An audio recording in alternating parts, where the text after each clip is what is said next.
Personal politics has done much to bring dishonour to our Parliament, but done nothing to address the urgent challenges facing our nation, our communities, our families.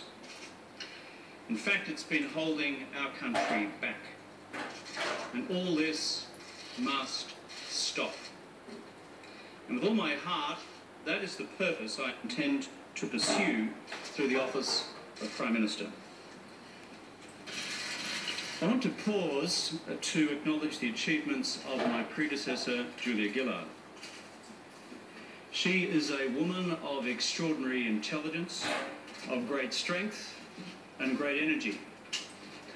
All of you here in the National Press Gallery and across the nation would recognise those formidable attributes in her. And I know them, having worked with her closely for some years. Also, Julia, as Prime Minister and prior to that as Deputy Prime Minister, has achieved much under the difficult circumstances of a minority government. And in doing so, she has been helped by a group of dedicated ministers and members of Parliament whose contribution I also wish to acknowledge. In Julia's case, let me say this: were it not for Julia, we would not have a Fair Work Act. If it were not for Julia, we would not have a national scheme which ensures that the literacy and numeracy performance of every Australian school is tested regularly and that interventions occur to lift those students who are doing poorly. She has been a remarkable reformer, and I acknowledge those contributions, again formally this evening.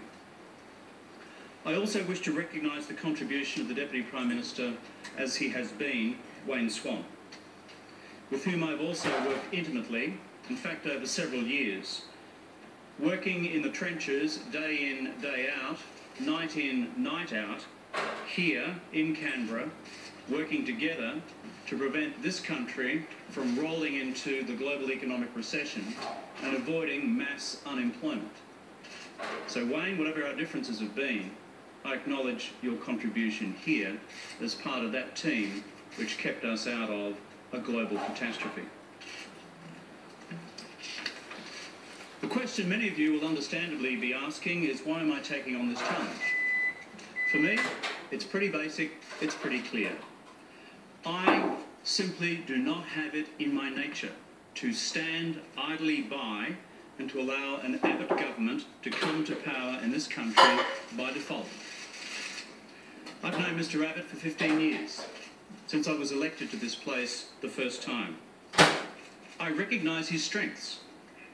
I also recognise, however, that Mr. Abbott is a man steeped in the power of negative politics. And he's formidable at negative politics. But I see no evidence of a real positive plan for our country's future.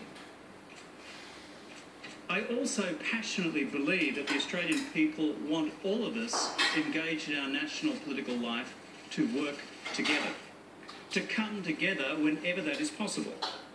And I see my role as Prime Minister in forging consensus wherever I can, identifying our differences where they do in fact exist, and without reverting to personal vitriol. That just diminishes and demeans us all. We can do better than that. We can all do better than that. You know, Australia is a great country. Having seen a few others around the world in my time, this is a fantastic place. We owe much to those who have come before us, and we owe much to those who will come after us to ensure that